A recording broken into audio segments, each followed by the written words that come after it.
जय जगन्नाथ नमस्कार आपण मानंकु मो चैनल पुणी थे स्वागत जनाऊँगी। दर्शक बंधु आज आम आपंक एमती दुईटी उपाय कहवाक जाऊँ जहाँकि आपण मैंने 1 जनवरी दिन अर्थात यह नुआ वर्ष दिन ही यही उपाय को कर दिंतु आउ करने द्वारा आपण मानकर जहाँ भी खराब परिस्थिति रही से सबू दूर हो जहाँ भी धनर अभाव रही ताहा निश्चित भाव दूर हो जदि यही उपायटी को आपण मैंने करदेउछंती आपण को धनवान हेबारु केही भी रोकी पारिबे नहीं। ए भिडियोटी को प्रथम शेष जाए देखिले ही लाभ प्राप्ति होता है आपण मानंको। तेणु ए भिडियोटी को प्रथम शेष जाए देखंतु। ए भिडियो रे आमे आपण को किछि एपरि जिनिस कहबू जहाको नुआ वर्ष दिन अर्थात 2025 जनवरी 1 तारिख रे घर को नहीं आसिले आपणकर सबू दुख दारिद्र्य दूरेई जाइए। माँ लक्ष्मी असीम कृपा आपणक उपरे रही थाए। आपण 1 जनवरी रे एही जिनिस को नहीं आसंतु एवं मु जो गछटी आपण को कहबी से गछटी को जदि आपण छुई दे जोंथी 1 जनवरी दिन आपण को धनर जो अभाव रही से सब दूरे जीव। हाँ दर्शक बंधु निश्चित भाव में आपण मैंने यही नुआ वर्ष जो आसूची 2025 जनवरी 1 तारिख रे मु जो 5 ରୁ 7टी वस्तु आपण मानक कहबी से जदि आपण मैंने गोटे घर को किणी आणुछंती निश्चित भाव में दर्शक बंधु आपणकर सबू दुख दारिद्र्य कमी जीव सबू दुख दारिद्र्य दूरे जीव आपणक जीवन में सुख समृद्धि आसीजिव। आउ यही वीडियो माध्यम आम आपण को जनइबू एक एमिति वृक्ष जहाँ भगवान विष्णुंकर अति प्रिय से ही वृक्षटी को छुई देउछंती जदि आपण माने नुआ वर्ष दिन तेबे आपणक घर को स्वयं माँ लक्ष्मी विराजमान करिवे आपणक घरे स्थिर लक्ष्मी रहिबे। हाँ दर्शक बंधु थरे भिडियोटी को संपूर्ण रूपे देखि दियंतु आपणक भाग्य बदलै जीव। तेबे चलंतु जानिबा कौन से जिनिस सबू जहाको घर को यही नुआ वर्ष जनवरी 1 तारिख रे आनिबा द्वारा आपणक भाग्य किछि दिन रे बदली जाउछि एवं आपण माने किछि दिन रे ही धनवान हेबाकु जाउछंती। हाँ दर्शक बंधु नुआ वर्ष आसीबाकु जाउछि आ मात्र किछि दिन रहिला नुआ वर्ष आसीबा पई आमे पुराना दिन को आ से अभाव को से दुख को दूरेई एक नुआ सकाळ देखिबाकु चेष्टा करिबा। जदि आपण यही सबु जिनिस को घर को नहीं आसुछंती नुआ वर्ष दिन तेबे निश्चित भाव में आपण मानकर यही दुख निश्चित भाव में दूर होई जिवो।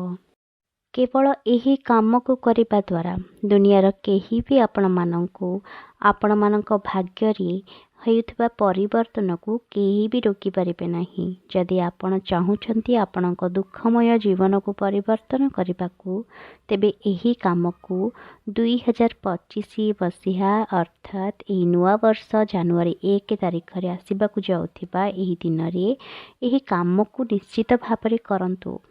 हाँ दर्शक बंधु एमिति कौन से सामग्री जहाँ को मात्र गोटे थर किणी घर को आनिबा द्वारा आपण मानक भाग्य बदलै जीव।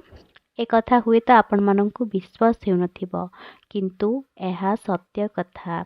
एक कथा आज मु आपण को यही वीडियो माध्यम रे कहबी जहाँ कि आपण मानक केही भी कहि नथिबे। टिके ध्यान देई सुनंतु दर्शक बंधु आज यही वीडियो माध्यम रे आपण को मु 5 ରୁ 7टी जिनिस कहबी जदि आपण यही सबु जिनिस मध्यरु जदि गोटिए भी घर को किणी नहीं आसुछंती आपण निजे ही अनुभव करिवे आपणक जीवन रे केते सुख शांति एवं धनर वृष्टि हेबो जहा कि आपण केबे कल्पना मध्य करि नथिबे।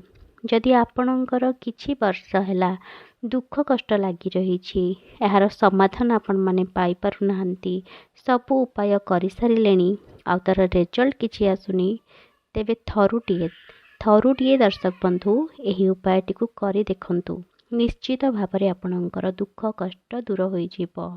एहा एक अप्रिय सत्य कथा दर्शक बंधु जे जदि आपण मानक पाखरे धन दौलत अछि तेबे लोक आपण को सम्मान दियंती।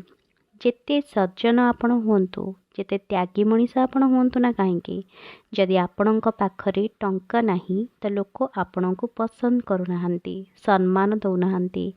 ଆପଣଙ୍କ ପରିଶ୍ରମ ନିଶ୍ଚିତ ଭାବରେ କରନ୍ତୁ, କିଛି କଥା ନାହିଁ, କିନ୍ତୁ ପରିଶ୍ରମ ସହିତ କିଛି ଏପରି ବସ୍ତୁ ରହିଛି ଯାହାକୁ କିଣି ଆଣିବା ଦ୍ୱାରା ଆପଣଙ୍କର ସମସ୍ତ ପ୍ରକାର ଦୁଃଖ ଦୂର ହୋଇଯାଇଥାଏ, ଆପଣଙ୍କୁ 1000 ଗୁଣର ଫାଇଦା ମିଳିଥାଏ। ଦର୍ଶକ ବନ୍ଧୁ, ଆପଣମାନେ ଯଦି ଏତେ ପର୍ଯ୍ୟନ୍ତ ମୋର ଚ୍ୟାନେଲକୁ ସବସ୍କ୍ରାଇବ୍ କରିନାହାନ୍ତି ଦୟାକରି ସବସ୍କ୍ରାଇବ୍ କରିନିଅନ୍ତୁ। ତା ସହିତ ଭିଡ଼ିଓଟିକୁ ଗୋଟିଏ ଲାଇକ୍ ମଧ୍ୟ କରିଦିଅନ୍ତୁ। ତେବେ ଆସନ୍ତୁ ଦର୍ଶକ ବନ୍ଧୁ, ଜାଣିବା କ'ଣ ସେଇ 5ରୁ 7ଟି ଜିନିଷ ଯାହାକୁ ଆପଣମାନେ ଗୋଟିଏ ବି ଯଦି ଘରକୁ କିଣି ଆଣୁଛନ୍ତି ସେଥିମଧ୍ୟରୁ, ତେବେ ଆପଣଙ୍କୁ ଧନବାନ ହେବାରୁ କେହି ବି ରୋକିପାରିବେ ନାହିଁ। ସମସ୍ତ ଦର୍ଶକମାନଙ୍କୁ ଅନୁରୋଧ କି ଭିଡ଼ିଓଟିକୁ ଅଧା ଦେଖି ଚାଲିଯାଆନ୍ତୁ ନାହିଁ, କାହିଁକି ନା ଅଧା ଅଧୁରା ଜ୍ଞାନ ବିଷ ସମାନ ଘାତକ ହୋଇଥାଏ।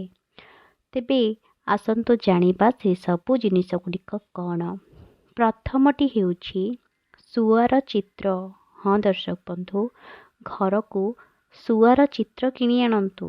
ଶୁଆର ଏକ ଫଟୋ ଚିତ୍ର ଆପଣମାନେ କିଣି ଆଣନ୍ତୁ ଘରକୁ, କାରଣ ଏହା ମାନାଯାଇଥାଏ ଯେ ଆପଣଙ୍କ ଘରେ ଯଦି ଛୋଟ ଛୁଆ ଅଛନ୍ତି କିମ୍ବା ଆପଣ ଯଦି କିଛି ଭଲ ଜବ୍ ପାଇଁ ପ୍ରିପେୟାର ହେଉଛନ୍ତି ଏବଂ ଆପଣଙ୍କୁ ପଢ଼ିବା ପାଇଁ ମନ ଲାଗୁନାହିଁ କିମ୍ବା ନିଦ ଲାଗିଯାଉଛି, ଯଦି ଆପଣଙ୍କ ଘରେ ଛୋଟ ଛୁଆ ଅଛନ୍ତି ଯେଉଁମାନଙ୍କର ପଢ଼ିବାରେ ମନ ଲାଗୁନାହିଁ, ତେବେ ଶୁଆର ଏକ ଫଟୋ ଚିତ୍ରକୁ ଘରକୁ ଏହି ନୂଆବର୍ଷ ଦିନ ନିଶ୍ଚିତ ଭାବରେ କିଣି ଆଣନ୍ତୁ ଏବଂ ଏହାକୁ ଘରର ଉତ୍ତର ଦିଗରେ ଲଗେଇ ଦିଅନ୍ତୁ। ଏହା ମାନାଯାଇଥାଏ ଯେ ଯଦି ଆପଣ ନୂଆବର୍ଷ ଦିନ ଶୁଆର ଫଟୋ ଚିତ୍ର ଆପଣଙ୍କ ଘରର ଉତ୍ତର ଦିଗରେ ହିଁ ଲଗେଇ ଦେଉଛନ୍ତି, ତେବେ ଆପଣଙ୍କ ଘରେ ଯେଉଁ ଛୋଟ ଛୁଆ ଅଛନ୍ତି ଯେଉଁମାନଙ୍କର ପଢ଼ିବାରେ ମନ ଲାଗୁନି, ସେମାନଙ୍କ ପଢ଼ିବାରେ ମନ ଲାଗିଥାଏ। ଆଉ ଏହା କରିବା ଦ୍ୱାରା ଆପଣଙ୍କ ଘରର ସମସ୍ତ ସଦସ୍ୟଙ୍କ ଆୟୁ ବୃଦ୍ଧି ହେବା ସହିତ ସୌଭାଗ୍ୟ ପ୍ରାପ୍ତି ହୋଇଥାନ୍ତି। ଏବଂ ଶୁଆ ହେଉଛି ଦରିଦ୍ରତାର ନାଶକ ବୋଲି କୁହାଯାଏ ବାସ୍ତୁଶାସ୍ତ୍ରରେ।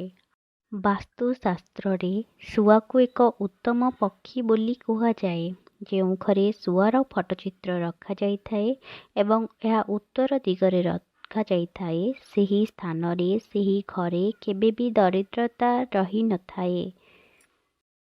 ଟିକେ ଧ୍ୟାନର ସହିତ ଶୁଣନ୍ତୁ ଦର୍ଶକ ବନ୍ଧୁ। ଆଉ ଏକ ଜିନିଷ ଆପଣମାନଙ୍କୁ କହିବା ପାଇଁ ଯାଉଛି, ଯାହାକୁ କିଣି ଆଣିବା ଦ୍ୱାରା ନୂଆବର୍ଷ ଦିନ ଆପଣମାନଙ୍କର ସବୁ ଦୁଃଖ କଷ୍ଟ ଦୂର ହୋଇଯାଇଥାଏ। ହିନ୍ଦୁ ଧର୍ମରେ ଶଙ୍ଖକୁ ଅତି ପବିତ୍ର ମାନାଯାଇଥାଏ। ସମୁଦ୍ର ମନ୍ଥନ ବେଳେ ଶଙ୍ଖର ଉତ୍ପତ୍ତି ହୋଇଥିଲା। ଶଙ୍ଖକୁ ଭଗବାନ ବିଷ୍ଣୁ ଧାରଣ କରିଛନ୍ତି। ଏହା ମଧ୍ୟ ମାନାଯାଇଥାଏ ଯେ ଶଙ୍ଖରେ ମାତା ଲକ୍ଷ୍ମୀଙ୍କର ବାସ ହୋଇଥାଏ। ଯେଉଁ ଘରେ ଶଙ୍ଖ ଅଛି ଏବଂ ଯେଉଁ ଘରେ ଶଙ୍ଖ ବଜାଯାଏ, ସେ ଘରର ବାତାବରଣ ପବିତ୍ର ହୋଇଯାଏ। ସେ ଘରେ ବାସ କରୁଥିବା ନକାରାତ୍ମକ ଶକ୍ତି ସବୁ ନାଶ ହୋଇଯାଏ। ନୂଆବର୍ଷରେ ଯଦି ଶଙ୍ଖଟିଏ ଘରକୁ କିଣି ଆଣୁଛନ୍ତି ଏବଂ ସେହି ଦିନ ଅର୍ଥାତ୍ ନୂଆବର୍ଷର ପ୍ରଥମ ଦିନ ଯଦି ଘରେ ଶଙ୍ଖକୁ ବଜାଇ ଦେଉଛନ୍ତି, ଏହା ଦ୍ୱାରା ମା ଲକ୍ଷ୍ମୀ ଆପଣଙ୍କ ଘରେ ସଦାସର୍ବଦା କୃପା ବୃଷ୍ଟି କରିବେ। ସମସ୍ତ ଦର୍ଶକମାନଙ୍କୁ ମୁଁ ତ ନିଶ୍ଚିତ କହିବି, ଏହି ନୂଆବର୍ଷ ଦିନ ଆପଣମାନେ ମଧ୍ୟ ଘରକୁ ଶଙ୍ଖଟିଏ କିଣି ଆଣନ୍ତୁ। ଏହାଦ୍ୱାରା ଆପଣମାନଙ୍କର ସବୁ ଦୁଃଖ କଷ୍ଟ ଦୂର ହୋଇଯାଇଥାଏ। ଶଙ୍ଖ ଯଦି ଆପଣଙ୍କ ଘରେ ରଖିଛନ୍ତି, ଏହା ଆପଣଙ୍କୁ ସବୁ ପ୍ରକାରର ରୋଗରୁ ବଞ୍ଚାଏ। ଯେଉଁ ଛୋଟ ଛୁଆ ଚିଡ଼ଚିଡ଼ା ହେଉଛନ୍ତି, ସେମାନେ ଏହି ଶଙ୍ଖ ଶବ୍ଦ ଶୁଣିବା ଦ୍ୱାରା ସେମାନଙ୍କର ଏହି ସବୁ ସମସ୍ୟା ଦୂର ହୋଇଥାଏ। ଛୋଟ ଛୁଆଙ୍କୁ ଯେଉଁ ନଜର ଲାଗିଥାଏ, ସେସବୁ ମଧ୍ୟ ଘରେ ଶଙ୍ଖ ବଜାଇବା ଦ୍ୱାରା କଟିଯାଇଥାଏ। ଶଙ୍ଖ ଆପଣଙ୍କ ଘରେ ଲକ୍ଷ୍ମୀଙ୍କୁ ସ୍ଥିର କରି ରଖିଥାଏ, ଅର୍ଥାତ୍ ଆପଣଙ୍କର ଅତିରିକ୍ତ ଖର୍ଚ୍ଚକୁ ରୋକିଥାଏ। ଆପଣଙ୍କ ଘର ଉପରେ ଯଦି ଗୁଣି ଗାରେଡ଼ିର ପ୍ରଭାବ ରହିଛି, ତେବେ ଏହି ଶଙ୍ଖ ଯଦି ଆପଣମାନେ ଘରେ ବଜାଉଛନ୍ତି, ଆପଣଙ୍କୁ ଏହି ଗୁଣି ଗାରେଡ଼ି କାବୁ କରିପାରିବ ନାହିଁ। ଦର୍ଶକ ବନ୍ଧୁ, ଆପଣମାନେ ଏହି ନୂଆବର୍ଷ ଦିନ ଯଦି ଗଣେଶଙ୍କ ଏକ ମୂର୍ତ୍ତିକୁ ଘରକୁ କିଣି ଆଣୁଛନ୍ତି, ତେବେ ସୁଖ ସମୃଦ୍ଧି ଘରେ ଲାଗି ରହିବ। ଗଣେଶ ହେଉଛନ୍ତି ମଙ୍ଗଳ ମୂର୍ତ୍ତି। ଯଦି ଆପଣ ଘରେ ମଙ୍ଗଳକୁ ଧାରଣ କରିବା ପାଇଁ ଚାହୁଁଛନ୍ତି, ତେବେ ଏହି ନୂଆ ବର୍ଷ ଦିନରେ ଆପଣମାନେ ଗଣେଶଙ୍କର ଏକ ମୂର୍ତ୍ତି, ଯାହାକି ଗଣେଶ ବସିଥିବାର ଏକ ମୂର୍ତ୍ତି ନିଜ ଘରକୁ କିଣି ଆଣନ୍ତୁ। ଏହାଦ୍ୱାରା ମଙ୍ଗଳ ମୂର୍ତ୍ତି ଆପଣଙ୍କ ଘରକୁ ଆସିବା ଦ୍ୱାରା ଆପଣଙ୍କ ଘର ମଙ୍ଗଳମୟ ହୋଇ ଉଠେ। ଏହି କାମଟିକୁ ମଧ୍ୟ ନିଶ୍ଚିତ ଭାବରେ ଯଦି ଆପଣ କରିପାରୁଛନ୍ତି, ଏହା ବହୁତ ଶୁଭ ଅଟେ।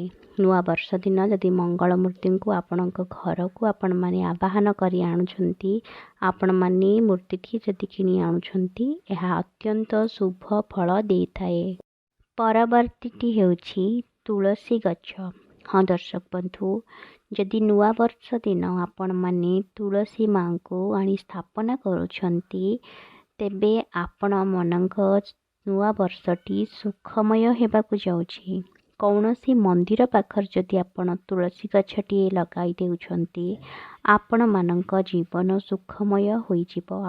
ଭଗବାନ ବିଷ୍ଣୁଙ୍କର ଅତି ପ୍ରିୟ ହେଉଛନ୍ତି ମା ବୃନ୍ଦାବତୀ। ତାଙ୍କୁ ଯଦି ଆପଣମାନେ ନୂଆ ବର୍ଷ ଦିନରେ ଆପଣମାନଙ୍କ ଘରକୁ ନେଇ ଆସୁଛନ୍ତି, ଭଗବାନ ବିଷ୍ଣୁ ଆପଣଙ୍କ ଉପରେ କୃପା ବୃଷ୍ଟି କରିବେ। ତା ସହିତ ମା ଲକ୍ଷ୍ମୀ ଆପଣଙ୍କ ଘରେ ସ୍ଥାୟୀ ହୋଇ ରହିବେ। ଆଉ ଏକ ଗୁରୁତ୍ୱପୂର୍ଣ୍ଣ ଜିନିଷ ଦର୍ଶକ ବନ୍ଧୁ, ତାହା ହେଉଛି ମୟୂର ପୁଚ୍ଛ। ଭଗବାନ ଶ୍ରୀକୃଷ୍ଣଙ୍କର ଅତି ପ୍ରିୟ ହେଉଛି ମୟୂର ପୁଚ୍ଛ। ଆଉ ଏହି ନୂଆ ବର୍ଷ ଦିନ ଯଦି ଆପଣମାନେ ଏହି ମୟୂର ପୁଚ୍ଛକୁ ଘରକୁ କିଣି ଆଣୁଛନ୍ତି ଏବଂ ଘରର ଉତ୍ତର ଦିଗରେ ଯଦି ମୟୂର ପୁଚ୍ଛକୁ ଲଗାଇ ଦେଉଛନ୍ତି, ତେବେ ଆପଣଙ୍କ ଘରେ ଯେଉଁ ନକାରାତ୍ମକ ଶକ୍ତି ରହିଛି, ସେ ସବୁ ନଷ୍ଟ ହୋଇଯିବ। ବର୍ତ୍ତମାନ ଆମେମାନେ ଆପଣମାନଙ୍କୁ ଏମିତି ଏକ ବୃକ୍ଷ ସମ୍ବନ୍ଧରେ କହିବୁ, ଯାହାକୁ ଜାନୁଆରୀ 1 ତାରିଖ ଦିନ ଅର୍ଥାତ୍ ନୂଆ ବର୍ଷ ଦିନ ମାତ୍ର ଥରୁଟିଏ ଯଦି ଆପଣମାନେ ଛୁଇଁ ଦେଉଛନ୍ତି, ଆପଣମାନଙ୍କର ସାରା ବର୍ଷ ସୁଖରେ ବିତିଥାଏ। ଆଉ ସେଇ ବୃକ୍ଷଟି ହେଉଛି ପିପଳି ବୃକ୍ଷ। ମା ଲକ୍ଷ୍ମୀ ଧନର ଦେବୀ ଅଟନ୍ତି। ଆଉ କେତେ ଧନ କାହାକୁ ଦିଆଯିବ, କେତେ ଧନର କିଏ ଅଧିକାରୀ ହେବେ, ଏହା ଭଗବାନ ବିଷ୍ଣୁ ହିଁ ସ୍ଥିର କରିଥାନ୍ତି। ପିପଳି ବୃକ୍ଷରେ ଭଗବାନ ବିଷ୍ଣୁଙ୍କର ବାସ ହୋଇଥାଏ। ଯଦି ଆପଣମାନେ ଭଗବାନ ବିଷ୍ଣୁଙ୍କର ପ୍ରିୟ ହେବେ, ତେବେ ମାତା ଲକ୍ଷ୍ମୀ ଆପଣଙ୍କ ଉପରେ ନିଶ୍ଚିତ ଭାବରେ କୃପା ବୃଷ୍ଟି କରିବେ।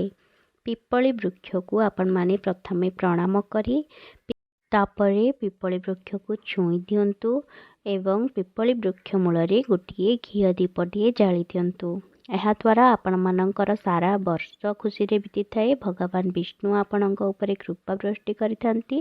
ତା ସହିତ ମାତା ଲକ୍ଷ୍ମୀ ଆପଣଙ୍କ ଘରେ ସ୍ଥାୟୀ ଭାବରେ ରହିଥାନ୍ତି। ଆଉ ଦର୍ଶକ ବନ୍ଧୁ, ଯେଉଁ 5ଟି ଆପଣମାନଙ୍କୁ ଜିନିଷ କହିଲି, ସେଇ ଜିନିଷ ଗୁଡ଼ିକ ଭିତରୁ ଯଦି ଗୋଟିଏ ବି ଜିନିଷ ଆପଣଙ୍କ ଘରକୁ ନୂଆ ବର୍ଷ ଦିନ ନେଇ ଆସୁଛନ୍ତି, ତେବେ ନିଶ୍ଚିତ ଭାବରେ ଆପଣମାନଙ୍କର ଯେଉଁ ଦୁଃଖମୟ ଜୀବନ ଚାଲିଛି, ସୁଖରେ ପରିବର୍ତ୍ତନ ହେବାକୁ ଯାଉଛି। ଆପଣଙ୍କ ଭାଗ୍ୟ ପରିବର୍ତ୍ତନ ହୋଇଯିବ। ନିଶ୍ଚିତ ଭାବରେ ଏହି କାମକୁ କରିବେ ନୂଆ ବର୍ଷ ଦିନ। ଆଶା କରେ ମୋର ଭିଡ଼ିଓଟି ଆପଣମାନଙ୍କୁ ଭଲ ଲାଗିଥିବ।